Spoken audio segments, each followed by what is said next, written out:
This is the story of TWA Flight 553. I started this channel because I wanted to shed light on the incidents and accidents that other people often looked over. I believe that we can learn a lot from these lesser known incidents.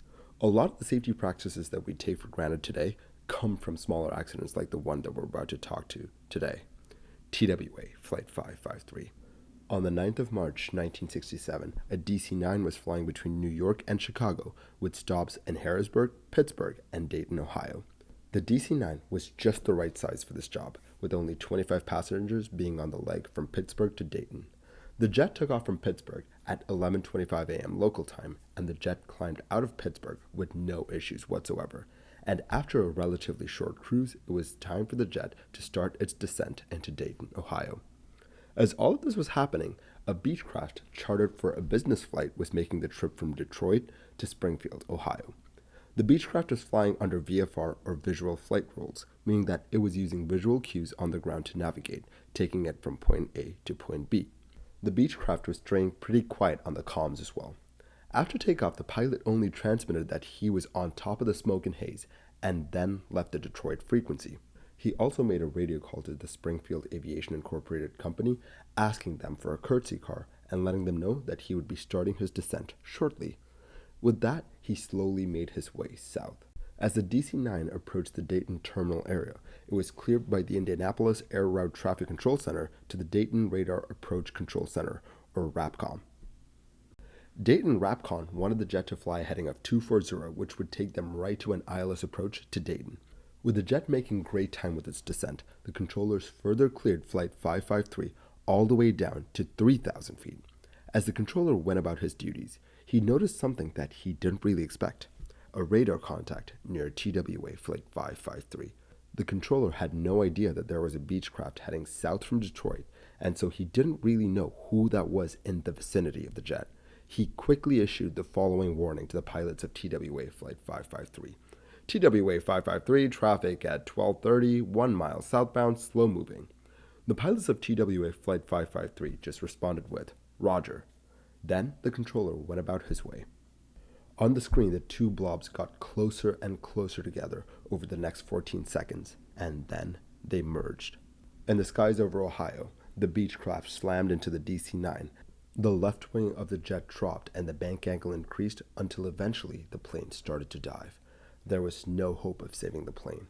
The radar returns changed their shape ever so slightly.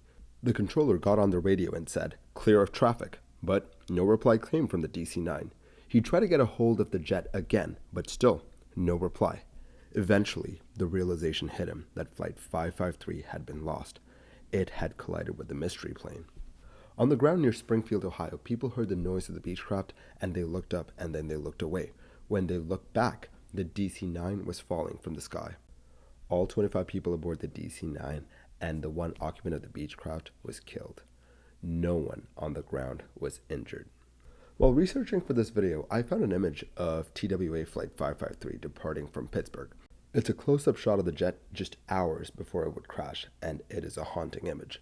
I'd love to put it up on screen right now, but it's under copyright.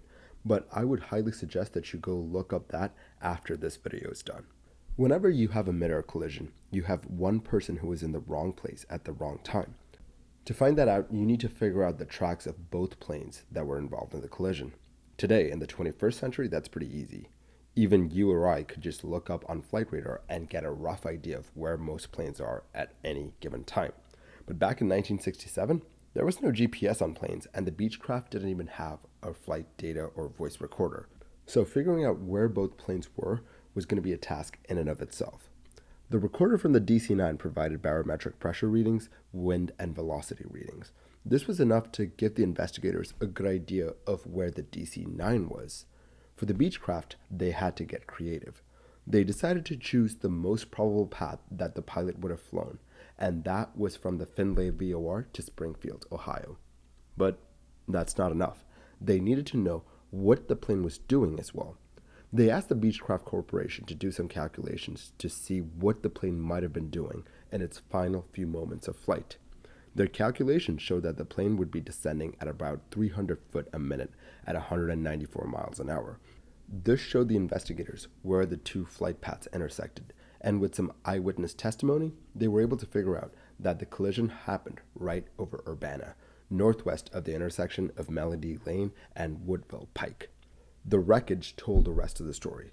The two planes fell in two different areas. The thing to note is that the bottom of the Beechcraft was painted a bright red, and the DC-9 only had a red stripe on the side. So, when they found red scuff marks on the right-hand side of the DC-9 forward of the wing and on the wing itself, it told the investigators how the two planes came together in the skies over Ohio. But who was in the wrong? From the flight data recorder, we know that the collision happened at around 4,500 feet, and as per regulations of that time, the Beechcraft was well within his rights to be in that airspace without talking to anyone on the ground. So the DC-9 was in the wrong place, right? Not really. The DC-9 was also right where it was supposed to be. It was where the controllers told the pilots to be. Here's the thing. The regulations at the time allowed for this to happen. No one was in the wrong, to be honest, at least spatially. But why didn't anyone see the jet coming? Well, for one, this would have been the busiest bit of the flight for the pilots of the DC-9. The first officer would have been very focused on getting the plane down to its assigned altitude, and the captain would have been very busy with a checklist. He probably would not have been even looking out the window, and instead might have been looking at the checklist and his instruments. That partially explains why the pilots of the DC-9 did not see the Beechcraft. But that's what radar is for, right? Well, you see, the controller said that he did see the Beechcraft on radar right before the collision. He also warned the pilots of the DC-9 about the Beechcraft, but the Beechcraft only showed up very late on the scopes due to the spotty radar coverage in the area. The radar was so weak that a small plane like the Beechcraft might not even have showed up on radar in time for action to be taken. Moreover, the controller was only required to give alternate vectors to avoid the Beechcraft. Only the pilots of the DC-9 had asked for evasive maneuvers, and in this case, they did not. However, even if the pilots had asked for that, there would not have been any time for them to carry out those maneuvers, as there was only seconds to act. Here's another thing that was off. As per the rules back then, all arriving aircraft had to be below 250 knots when they were within 30 miles from their destination airport. Flight 553 was well within this 30-mile limit, and Flight 553 was flying at 323 knots, making it harder for the crew to see and avoid the Beechcraft. But was the Beechcraft visible to the crew of the DC-9? From 11:52 and 50 seconds to 11:53 and 35 seconds, the Beechcraft would be visible to the captain of the DC-9 in the center windshield, but not to the first officer, as the Beechcraft would be obscured by the windshield post. The Beechcraft could have also seen the DC-9, but it required the pilot of the DC-9 to look out to the left. The captain of the DC-9 was busy with a checklist, and the pilot of the Beechcraft was most likely looking forward, and so neither pilots saw that they were approaching each other and the planes careened towards each other. So, what can be done?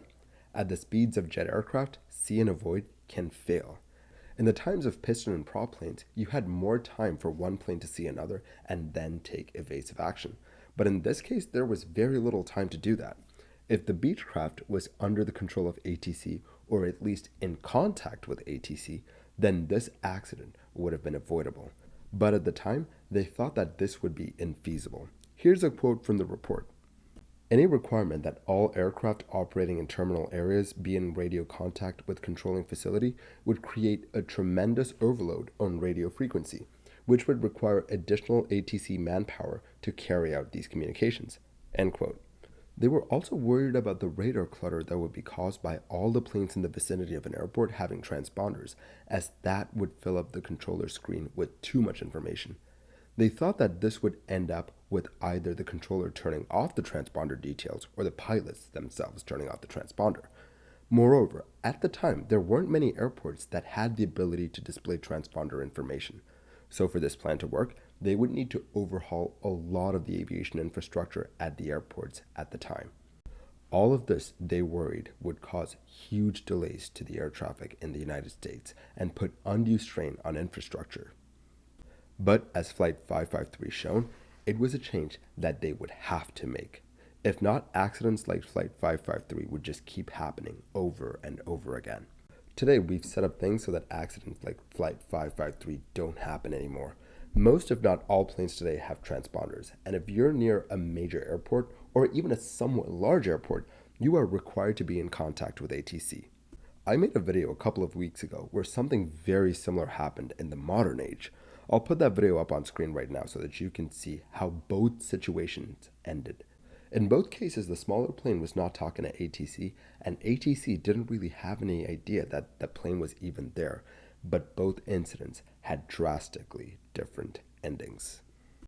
Every time you go up in the air in the modern age, you are being kept safe by accidents like that of Flight 553. Always remember, safety regulations are written in blood. Thank you for watching this episode of Mini Air Crash Investigation. If you like the videos that I make, do consider liking and subscribing. It will really help the channel grow. I will catch you guys next time. Stay safe.